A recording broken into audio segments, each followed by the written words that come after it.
Hey, what's up guys, Rep here. So Mikeneko has officially responded to the allegations recently made against her. Her name's been trending on social media for the past 2 or 3 days due to the severity of these circumstances. And to understand what's going on and how this all became public, we go back to 2022 when Mikeneko was working as Rushia for Hololive, where we had this infamous leak on stream where we got a Discord notification from an account that was associated with Japanese singer Mafumafu. Well, as it turns out, this recent tabloid article was shared. During that time back in 2022, Mafumafu and Rushia were in fact married and later got divorced. Now that's the least of the concerns because later on, Mafumafu would release a blog statement sharing his side of the story. And with these translated texts that we looked at back in my previous video, there was a lot of serious allegations made from Mafumafu against Rushia, claiming many different things, including cheating on him, many different examples of mistrust, controlling behavior, and other things that people have likened to outright abuse. And if you want to see those claims more in detail, you can check out my video listed in the description.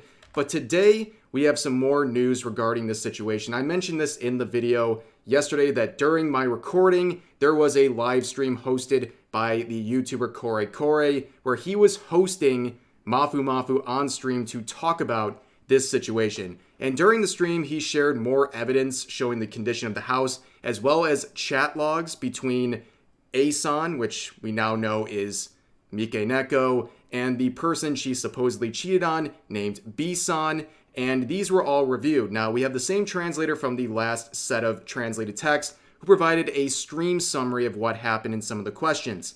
So, we're going to see some questions from listeners. I'm going to cover the more important ones and skim around here, but you can, of course, always pause and read all of it for yourself or go to the thread directly. But basically, we see a lot of questions from viewers. Things as basic as asking if they have children, which of course they do not.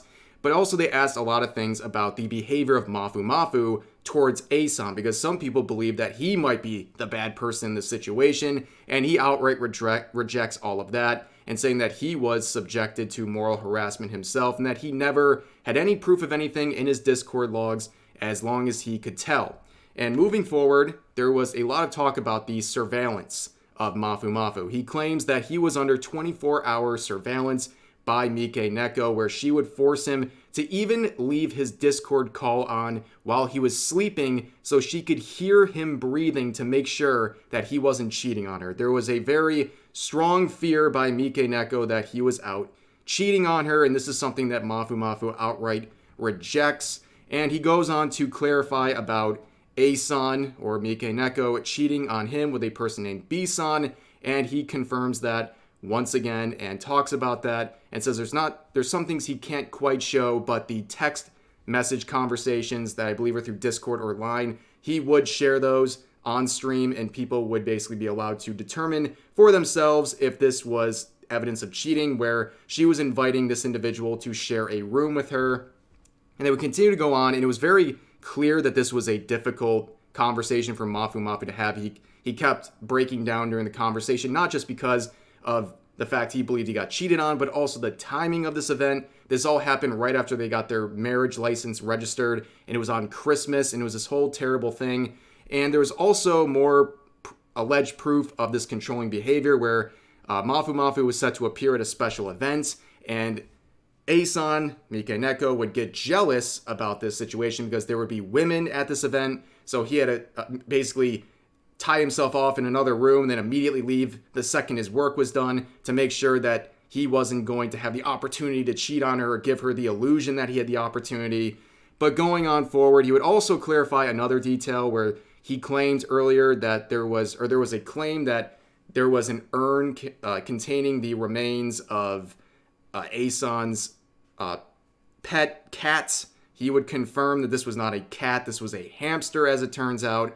But this was a whole situation that would continue going on, and it would be very, very toxic.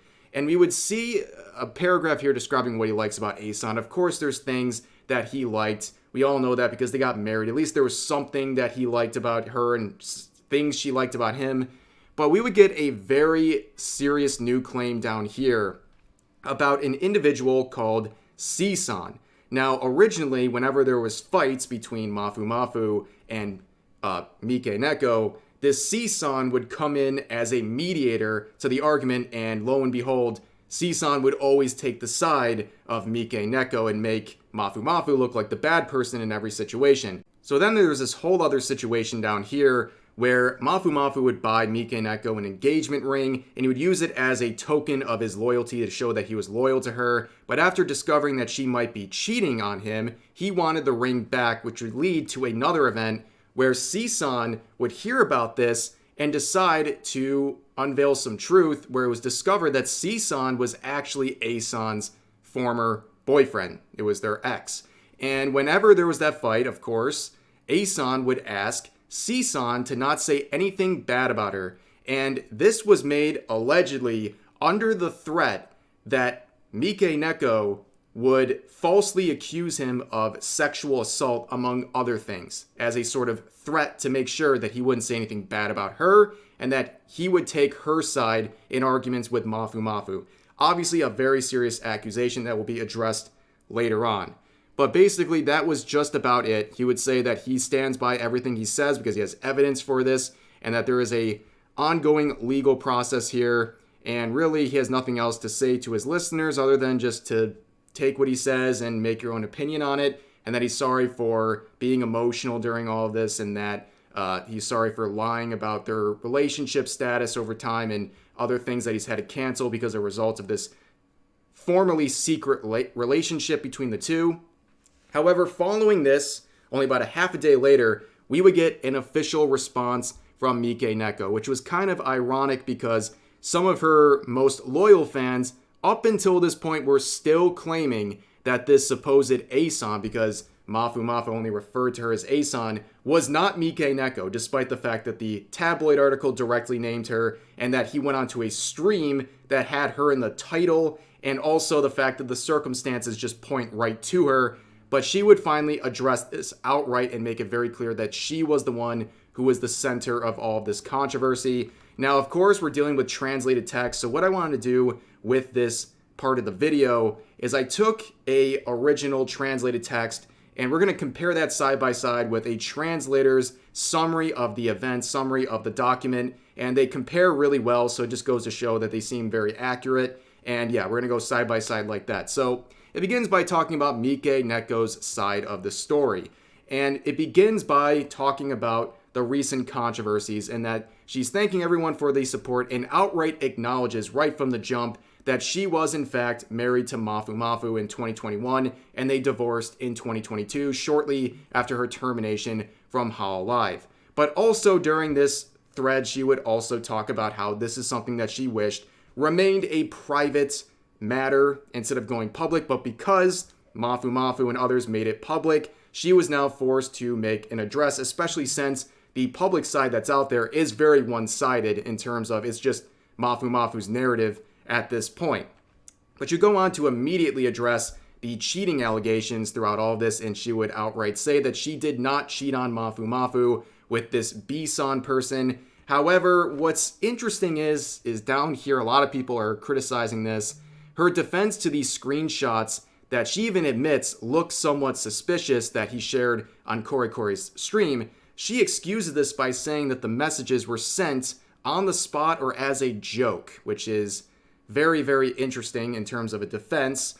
But she would go on to talk about married life with Mafumafu, and then she would just outright admit that she always suspected him of cheating during their marriage and was very, very paranoid about this sort of thing. And there was a lot of controversy that would come out of that. But also, curiously, she would do a classic no you, where she would claim that Mafumafu was restricting these sorts of men that she could come into contact with through her work, and that he was also very jealous. So it's a matter of which side do you believe in terms of these suspicions.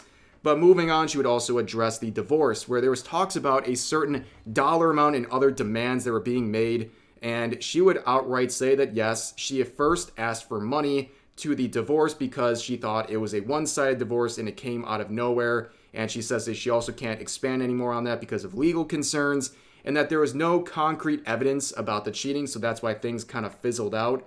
But it's very interesting because there was also apparently some leaks from former family members. It was kind of confusing here. But also she would directly address the claims of libel that Mafumafu made against her, and she would outright say that it's true that she posted about him. And when she's talking about this, she is referring to a claim made by Mafumafu where he said that she used a paid message board. She used a paid subscription on a message board to slander him, to accuse him of being abusive, among other things. This is very serious stuff, and she just outright admits that right from the jump and tries to say that she's sorry for that, but there's other things going on that make this a more complicated situation. And she goes on to talk about some negotiations that were going on between the legal parties involved here, where there was a request made by his side to basically say, if you follow these certain things, we will drop everything.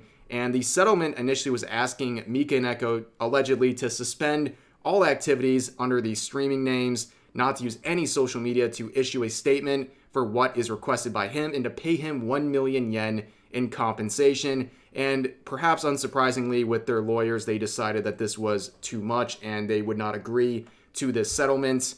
And things would continue where they would address the claims about this ex-partner, this C-san we just looked at during the Kore translation of their stream in that summary, where she would say these things are outright false, that this whole threatening to report for sexual assault and things like that was not something that ever happened, and that she was actually the victim in this matter. She actually outright says that she was the victim where he was living with another woman while they were in a relationship.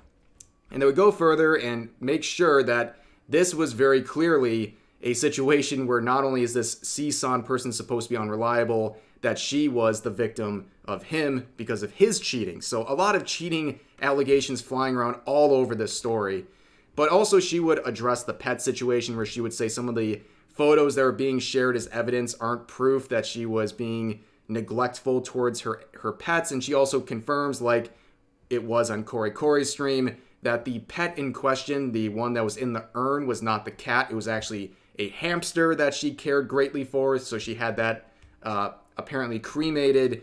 But she would also make a final address talking about the fact that she is currently taking both civil and criminal action against Mafumafu, and that basically at this point it's just going to be up to the courts, and she doesn't want anyone to harass anyone, and this is all private matters, even though this has all become very public, and that, yeah, it's basically just down to the courts to decide, and it's up to you to decide. At this point, all of this is allegations. It's going both ways. We've now heard both sides, very conflicting reports. There are some things that have been agreed upon, and one of the big things is the claims of libel being confirmed by Mikeneko. I would imagine that's the heart of what's going on here. But yeah, there's a lot to this situation, and I don't know if we'll ever really get the fine details. But really the best route for that right now is to let the legal process play itself out. I doubt we're going to hear a lot more from these two, but if we do and it's something significant, I will be sure to cover it. But that's going to do it for the situation. Obviously, again, take everything with a grain of salt. These are allegations. I'm just covering what's publicly out there right now and letting you guys know about this very public situation. But that's going to do it for this video. Please share all of your thoughts about today's topics in the comment section down below. Hope you guys enjoyed the video, and I'll see you next time.